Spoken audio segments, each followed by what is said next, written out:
est-ce qu'on a plus de catastrophes qu'hier? Sachant que les médias, j'interviens régulièrement, donc je parle vraiment d'expérience, les médias sont intimement convaincus, et beaucoup de décideurs, que ces catastrophes climatiques ne cessent d'augmenter. La réponse de l'historien, elle attendra. On va prendre une série d'événements extrêmes, si vous le voulez bien. Et puis vous ferez votre propre religion à la fin de l'intervention. Le Doubs, en 1906, était complètement à sec, quasiment. C'était plus qu'un ruisseau qui se situait ici. Donc il y a sans doute une conjonction de plusieurs éléments, puisqu'en juillet dernier, on a parlé aussi d'un phénomène géologique, les inondations qui auraient entraîné les bancs de galets et qui auraient favorisé la disparition des eaux du Doubs, parce qu'effectivement, la Loue, elle, a vu son débit augmenter au même moment. Toujours est-il que cet événement-là prouve qu'on a déjà vécu ce type de catastrophe ou d'extrême climatique. Un ancien témoignait de Villers-le-Lac en disant « Moi, en 1978, je revenais de Morteau et au défilé entre roches, c'était possible de traverser sans risquer de se mouiller. » Et le même ancien de 83 ans, donc de mémoire d'homme, c'est l'expression qui revient systématiquement dans les archives, était capable d'énumérer ce type d'événements au cours desquels on avait traversé à pied le Doubs. Donc l'enneigement, pour me résumer rapidement, on a des réductions à toutes les altitudes, et on a pu le montrer récemment. On a une grande variabilité d'une année à l'autre. Moi, j'ai beaucoup aimé l'hiver dernier. Je ne sais pas vous, ce n'est pas tout le monde. Les personnes âgées n'aiment pas forcément qu'il y ait de la neige à basse altitude. Il était particulier. On a vraiment des grosses différences entre un hiver et un autre. Et ce qui est touché le plus, c'est les débuts et les fins de saison, donc la durée de la période. Ce que je vous montre au passage, c'est que si jamais on a une rémission dans un événement chronologique, on l'oublie en quelques années. C'est aussi le but de ma démonstration. Je tenterai de vous montrer qu'il n'y a rien de plus relatif que la mémoire.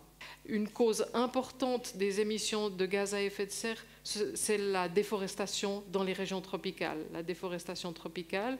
Et cette déforestation, n'oublions pas que ce n'est pas chez nous, mais ça nous concerne à la fois du point de vue des conséquences et aussi du point de vue des causes. Parce que lorsqu'on consomme toutes sortes de produits, nous contribuons à détruire aussi la forêt tropicale. Donc là, il y a une sensibilité de consommateur qui peut nous permettre d'améliorer aussi les choses. Eh bien, dans le cas des cyclones, donc on travaillait dans l'océan Indien et dans les Antilles, manifestement, indiscutablement et scientifiquement, nous avons bien une recrudescence de l'activité cyclonique avec des cyclones de très très grande intensité et bien situés dans ce qui correspond à la phase de changement climatique, c'est-à-dire compris entre 1960, 70 et nos jours. C'est un peu la morale de cette histoire quand je vous disais est-ce qu'ils augmentent ou ils n'augmentent pas. C'est très très difficile. J'aurais tendance à dire au bout de 10-15 ans de recherche sur ces thématiques, que l'Europe n'est pas forcément concernée par une aggravation. Alors, ce sera peut-être le cas dans 5 ans, je n'en sais rien. Mais en l'état actuel des choses, c'est vraiment très loin d'être net. Que vous preniez les sécheresses, les tempêtes, etc. En revanche, dans d'autres parties du monde, dans l'hémisphère sud, dans l'espace atlantique, si on prend l'exemple des cyclones et des ouragans, ça semble assez évident, probant et peu discutable. Vous montrez la montée du niveau des mers. Ce n'est pas le Léman qui va remonter en Valais, donc ici on est relativement tranquille, mais les mers vont effectivement augmenter probablement d'au moins 1 mètre d'ici la fin du XXe siècle. Ce que montre aussi l'histoire, c'est ce qu'on appelle aujourd'hui les catastrophes, pour lesquelles on affirme de manière systématique qu'elles augmentent.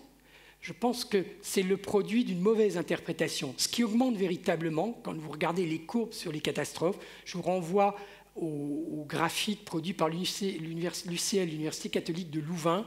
Ils ont un centre de recherche dédié aux catastrophes et ils ont une courbe superbe qui est souvent utilisée par les médias en disant « Regardez, la preuve est faite ». Et la courbe explose à partir des années 50-60. Ce qu'ils omettent de dire, ou en tout cas ils n'ont pas pris le temps de regarder, c'est que le GREC travaille sur les dommages, l'endommagement. C'est-à-dire qu'il établit ces graphiques par rapport aux contrats d'assurance. Or, la couverture assurantielle, pour travailler beaucoup avec des assureurs, elle se développe surtout à partir des années 60, 70, 80.